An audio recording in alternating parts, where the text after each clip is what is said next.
بسم اللہ الرحمن الرحیم۔ جناب سیدہ نے خطبے کے 5ویں حصے میں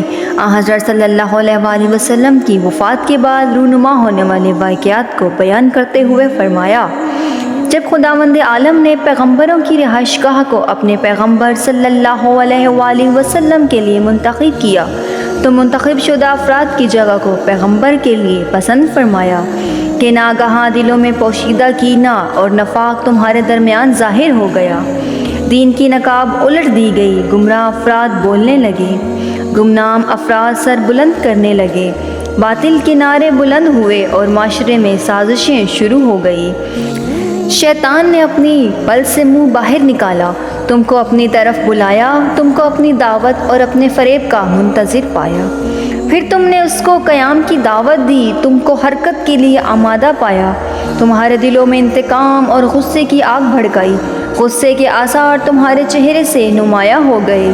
یہی وجہ ہے کہ تم نے اپنے اونٹ کے علاوہ دوسرے پر نشان لگایا، اپنے گھاٹ کے علاوہ دوسرے کے گھاٹ میں داخل ہو گئے، اس چیز کو تلاش کرنے لگے جو تمہاری نہیں تھی اور نہ اس میں تمہارا کوئی حق تھا، آخر کار تم نے حکومت پر غاصبانہ قبضہ کرنا شروع کیا۔ ابھی پیغمبر اکرم کے انتقال کو زیادہ دن نہیں گزرے تھے، ہماری مصیبت تازہ اور ہمارے زخم ہرے تھے، اور ابھی تو پیغمبر اکرم کو دفن بھی نہیں کیا گیا تھا، تم نے یہ بہانہ تلاش کیا کہ کہیں فتنہ برپا نہ ہو جائے۔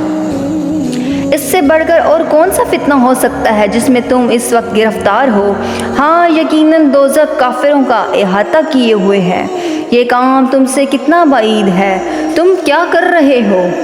کدھر جا رہے ہو، جبکہ خدا کی کتاب تمہارے درمیان موجود ہے، اس کی ساری چیزیں پر نور ہیں، ساری نشانیاں روشن ہیں، اس کے سارے نواہی آشکار ہیں اور سارے اوامر واضح ہیں، لیکن تم نے اس کو پس پشت ڈال دیا ہے۔ کیا تم نے اس سے منہ موڑ لیا ہے یا اس کے علاوہ کسی اور چیز سے فیصلہ کر رہے ہو؟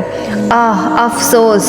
ستمگاروں نے قرآن کے بدلے کتنی خراب چیز اختیار کی ہے، اور جو بھی اسلام کے علاوہ کسی اور دین کو انتخاب کرے گا وہ اس سے ہرگز قبول نہیں کیا جائے گا اور وہ آخرت میں نقصان اٹھانے والوں میں سے ہوگا۔